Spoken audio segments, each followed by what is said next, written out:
ഒരു തെലുങ്ക് സിനിമയുടെ ഷൂട്ടിനായി ഹൈദരാബാദിൽ പോയി. പിന്നെയുള്ള ദിവസം ഞാനും ഓസ്കാറും മാത്രമായിരുന്നു വീട്ടിൽ.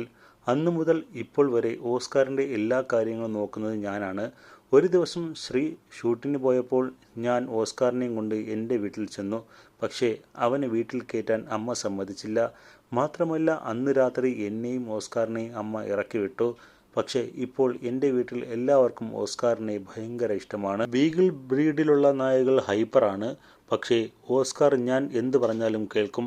ഇന്നേ വരെ വീട്ടിലെ ഒരു സാധനവും ഓസ്കാർ നശിപ്പിച്ചിട്ടില്ല. ഞാൻ ദേഷ്യപ്പെടുന്നതും അവന് സങ്കടമാണ്. എൻ്റെ മകനെ പുറത്തുനിന്ന് വന്ന ആരെങ്കിലും എടുക്കാൻ അവൻ സമ്മതിക്കില്ല. കൊണ്ടുപോകുമോ എന്ന ടെൻഷനാണ്. എപ്പോഴും വാവയ്ക്ക് അവൻ കാവലുണ്ടാകും.